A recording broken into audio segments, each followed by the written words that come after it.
Alright, when you hear the word police, what springs to mind? Maybe you picture blue flashing lights, drug busts, shootouts, or maybe just a nice man helping you with directions. But here's a question you might never have thought of. Why were the police invented in the first place? Well, it wasn't for directing traffic or finding lost puppies. The history of the police in America is way darker and more sinister than you might have possibly imagined. Today, we are going to be uncovering the abhorrent history of how America's policing began, not with protecting people, but by rounding up runaway slaves. Right, so in this video, we are going to be focusing on America's southern states, as the history of the police in the north was more about, well, actual policing. I'm not saying that things were perfect in the north, but it's definitely a lot less entertaining than the whole slave catcher thing. Throughout history, there has always been slavery. From the ancient Egyptians to the Greeks, the Romans, or even the medieval European serfs, humanity cannot seem to help itself. A history of humanity is a history of slavery, and slavery, war, and fascism appear to be the de facto norm throughout history. West African slavery in the Americas started in the early 16th century, and it was ramped up massively by the mid-17th. Surprisingly, the Africans were not exactly thrilled about working for free or the whole abuse thing. So, on many occasions, they ran away. It seems fair enough, right? In the early 18th century, the first organized police appeared. They weren't called the police, that came later. They were known as slave patrols. Now, their main job, well, catching runaway slaves, stopping rebellions, and making sure the enslaved people stayed enslaved. These patrols had sweeping powers. They could enter homes without a warrant. They could use violence without consequence and basically terrorize entire communities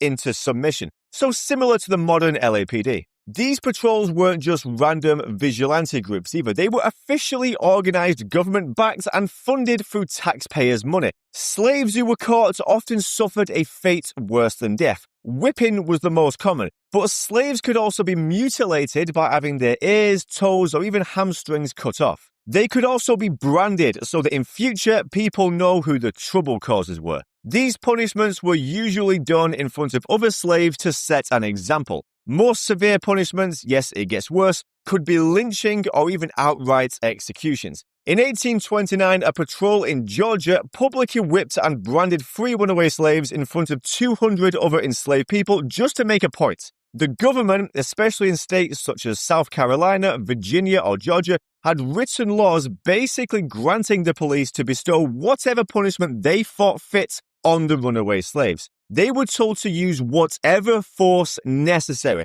Similar to the comic Judge Dredd, the police acted as judge, jury, and executioner. Anything was better than giving the slaves hope. Alright, so it was bad, obviously, but then the Civil War happened, slavery was abolished, and then everything was all sunshine and rainbows, right?